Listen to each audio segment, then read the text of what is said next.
So, Sandra, you were born in Scotland. Yes. Whereabouts were you born? I was born in Glasgow. In Glasgow? Yep. Can you describe Glasgow?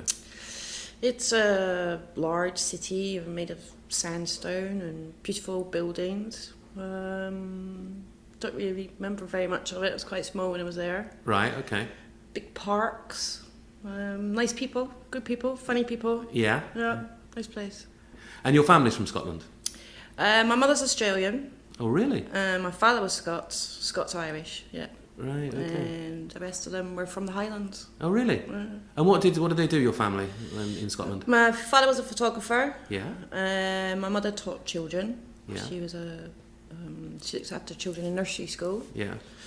And I guess the most interesting person was my great uncle Jimmy, who was the chef on the Flying Scotsman. Oh, yeah. Oh, can you just describe, what is the Flying Scotsman? The Flying Scotsman is a very famous train that runs from London to Glasgow. Yeah. And the Queen would travel on it as well. Yeah. And he was the head chef until he retired. Does it still run today, the Flying Scotsman? I think it probably does, yeah. I'm not sure if the original engine's there, but they have a train called the Flying Scotsman, yeah. Oh, right, okay. So can you describe the landscape in Scotland? Yep, it's diverse. First thing you see when you leave England is the Trossachs, with the dividing hills between England and Scotland. They're beautiful, they're misty, they're old. I think, in fact, the oldest mountains are the Highland Mountains. I think they're one of the oldest mountain ranges in the world. Right, okay. And originally they say Scotland was attached to Africa. I'm not terribly sure, but we'll find out. But it's gorgeous, yeah. There's the West Coast and the East Coast, and they're very different. The West Coast's all rugged and very Scottish, full of islands, and has the Atlantic. On the East Coast you have the North Sea, which is a completely different sea. Huge swells, very, very rough. And the interior landscape is, I guess, heavenly in some ways, because there's hardly anyone that lives there. And the land is of itself. There's no houses, there's no fences, there's no restrictions where you walk. You have total freedom. Right, okay. And there's something quite sort of, it's a bit like paradise, I think.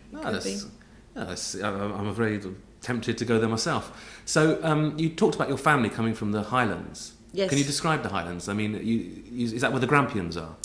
Well, no, the Grampians are a little bit further south. The Highlands are really it's the very top of Scotland. And really all there are crofters and cows and space, Okay. lots and lots of space. And lots of lochs as well, is that in the Highlands? Lochs, yes. There's lochs near Glasgow as well. There's Loch Ness and Loch Lomond. And there's some inland lochs up there, yep. That's Okay. nice. Okay, so Good for fishing.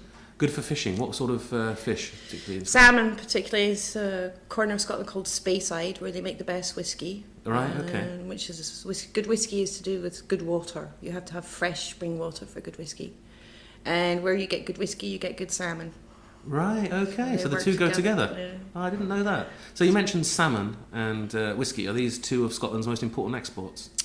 I think whiskey is probably one of the best exports, but at the moment, one of their biggest export is actually oil, Right, okay. which they get from the North Sea. Yeah. Right, okay. And going back to the sort of the traditions of Scotland, when I think of Scotland, I think of kilts and haggis. I mean, are these stereotypes and cliches, or do people actually wear kilts? Do people eat haggis in Scotland? For sure. Yeah. Haggis has evolved slightly because of the European restrictions about what you can put in a haggis. All right. Okay. Well, what is a haggis made from? It's mutton, basically. It's sheep. Right. Okay. And the bits of sheep that don't get used elsewhere get Right. put in haggis.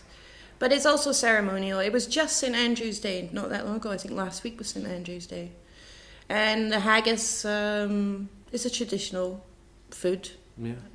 They don't have the best diet, the Scots, traditionally. Right. Okay. But they do good meat dinners. Yeah. Um, What do you eat with a haggis? Turnips and Yeah. mashed potatoes. Right. Okay. It's a winter fodder. Okay.